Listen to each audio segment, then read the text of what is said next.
Hello, good morning students.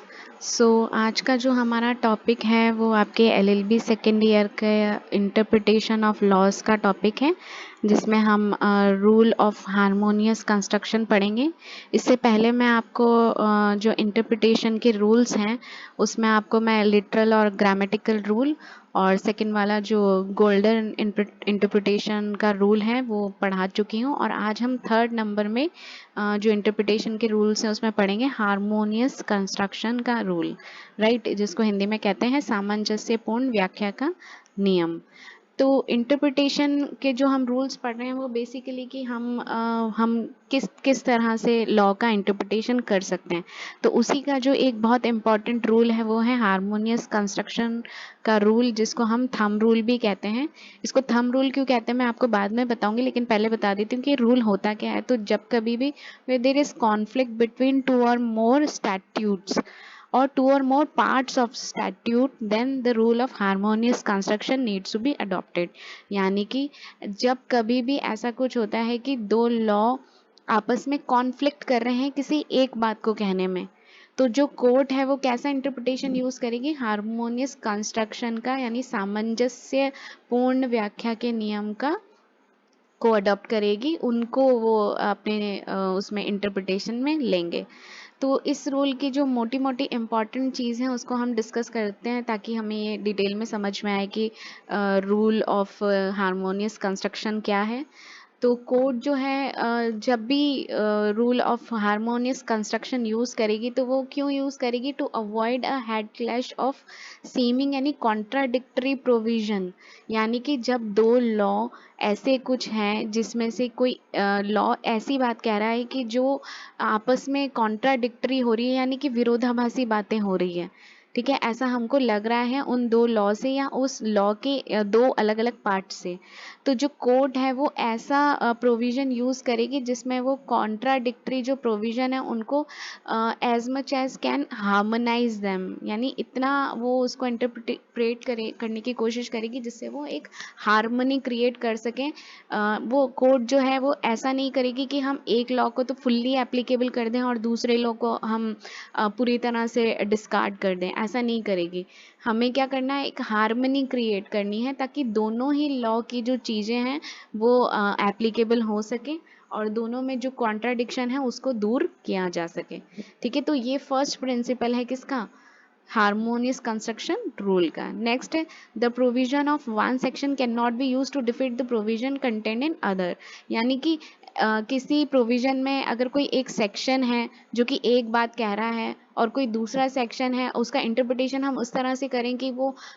उसी law की जो दूसरे सेक्शन है उसको क्या करे, उसको डिफीट करता हुआ कोई इंटरप्रिटेशन करे, तो ऐसा कोर्ट नहीं करेगी। तब तक नहीं करेगी जब तक वो कोई दूसरा रास्ता नहीं अपना मतलब उसको मिल जाता। मान लीजिए कि अगर ऐसा हो ही रहा है और कोर्ट ही enable to find other way हो जाती है, तब तो फिर वो कॉन्ट्राडिक्टरी उसमें ले सकती है। लेकिन जब तक कोर्ट एबल है उस चीज़ को इंटरप्रेट करने के लिए ताकि उनमें हार्मनी क्रिएट हो सके, तब तक कोर्ट क्या करेगी, हमेशा ऐसा इंटरप्रिटेशन ही करेगी जिसमें हारमोनियस कंस्ट्रक्शन का रूल फॉलो हो, राइट। नेक्स्ट है, when it is impossible to completely reconcile the differences. यानी अगर ऐसा हो जाए किसी केस में कि कोर्ट बिल्कुल असमर्थ है किसको उन प्रावधानों को यूज करने के लिए, तब कोर्ट क्या करेगी, उनका इंटरप्रिटेशन वो ऐसा कर सकती है कि जिसमें वो कॉन्ट्राडिक्टरी हो जाए, राइट। लेकिन जब तक कोर्ट समर्थ है उस चीज को करने के लिए, यानी कि हार्मनी से क्रिएट करने के लिए, तब तक वो क्या करेगी, as much as he can it can then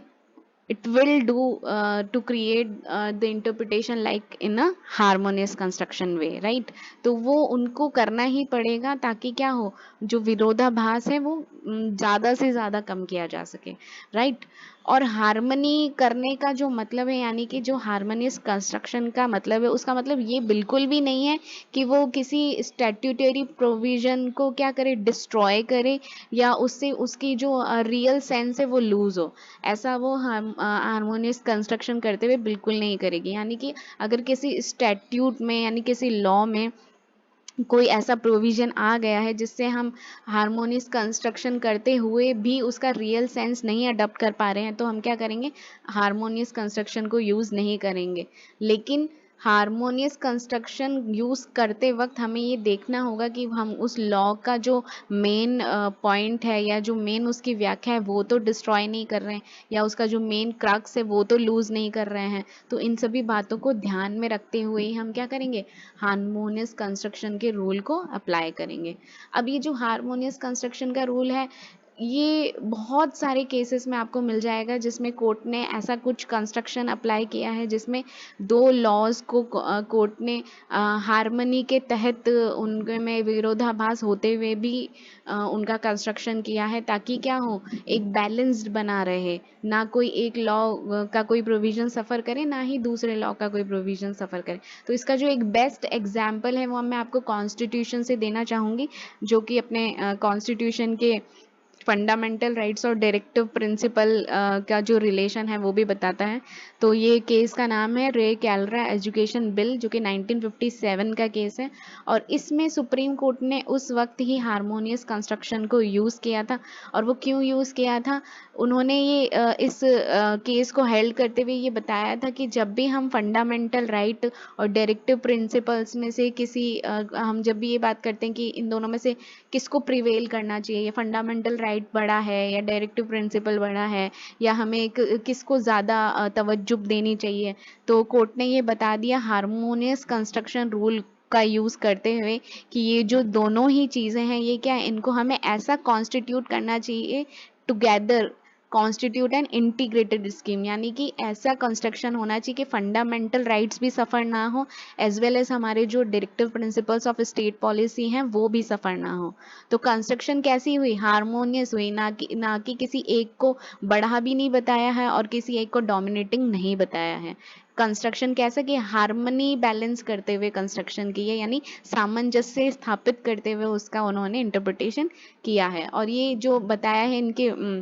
fundamental और डीपीएसपीज में ये कैसा रिलेशन प्ले करते हैं, तो to constitute a comprehensive social administrative programme of modern democratic state, हमें जो हमारा जो डेमोक्रेटिक स्टेट है उसका बैलेंस बनाए रखने के लिए हमें जो फंडामेंटल और डीपीएसपीज हैं उनका जो कंस्ट्रक्शन है वो कैसे करना चाहिए कि ये एक दूसरे के जो हैं सप्लीमेंट्री और कॉम्प्लीमेंट्री हैं। अब ये सप्लीमेंट्री और कॉम्प्लीमेंट्री इसलिए कहा गया क्योंकि हमने जो कोर्ट ने रूल यूज़ किया था वो हारमोनियस किया था, तो हमने किसी को भी एक दूसरे से सुप्रीम नहीं बताया है और किसी को भी एक दूसरे से का डोमिनेटिंग नहीं बताया है। तो ये क्या है, दोनों ही एक दूसरे के सप्लीमेंट्री और कॉम्प्लीमेंट्री है, और ये किसका एग्जाम्पल है, बेस्ट एग्जाम्पल है हारमोनियस कंस्ट्रक्शन का। इसी तरह से बहुत सारे ऐसे केस लॉज हुए हैं जिसमें कोर्ट ने डिफरेंट डिफरेंट जो लॉज के प्रोविजन थे उनको हारमोनियस कंस्ट्रक्शन करते हुए उनको ये बताया कि हमें जो रूल है उनका कभी भी इंटरप्रिटेशन ऐसा नहीं करना चाहिए जिसमें एक लॉ